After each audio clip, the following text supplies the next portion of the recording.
السلام علیکم ورحمۃ اللہ وبرکاتہ۔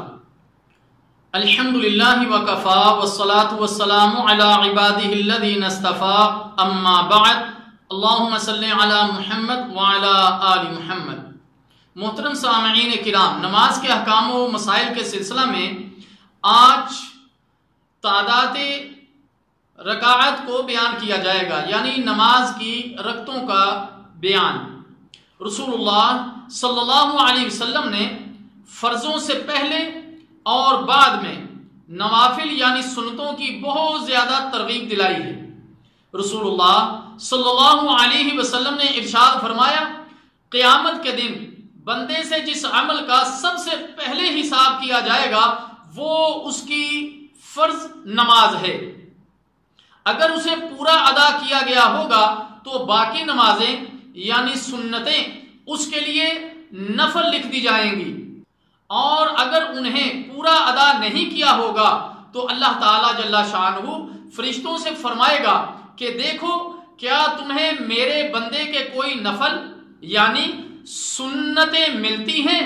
اگر ہیں تو اس نے اپنے فرائض میں جو کوتاہی برتی ہے وہ اس کی سنت نوافل سے پوری کر دو، پھر دوسرے اعمال کا حساب بھی اسی انداز سے کیا جائے گا۔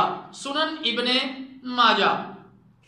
اس لیے میرے محترم دوستو، ان سنتوں کو، ان نوافل کو جو کہ احادیث میں مروی ہیں ان کو ضرور ادا کیا جائے۔ اسی طرح فرضی زکوٰۃ کے علاوہ نفلی صدقہ بھی کثرت سے کیا جائے۔ میرے محترم دوستو، فرضوں سے پہلے اور بعد میں 12 سنتوں کی بہت زیادہ فضیلت بیان ہوئی ہے۔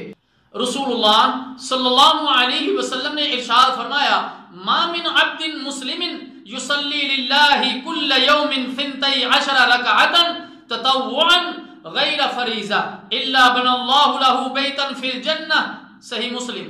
جو مسلمان بندہ ہر روز اللہ تعالیٰ کے لیے فرضوں کے علاوہ 12 رکعتیں نوافل ادا کرتا ہے، اللہ تعالیٰ اس کے لیے جنت میں ایک گھر بناتا ہے۔ یہ نفل وہی ہیں جن کو عمومی طور پر سنت مؤکدہ کہا جاتا ہے۔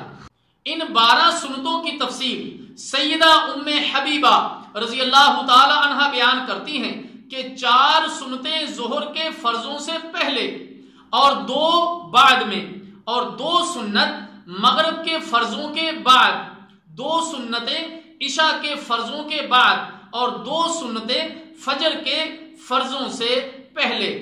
سنن ترمذی۔ یہ ان 12 رکعتوں کی تفصیل ہے جن کو سنت مؤکدہ کہا جاتا ہے۔ اللہ تعالیٰ جل شانہ سے دعا ہے کہ اللہ تعالیٰ ان 12 سنتوں کی ہمیں اہمیت کو سمجھنے کی اور عمل کرنے کی توفیق عطا فرمائے۔ والسلام علیکم ورحمۃ اللہ وبرکاتہ۔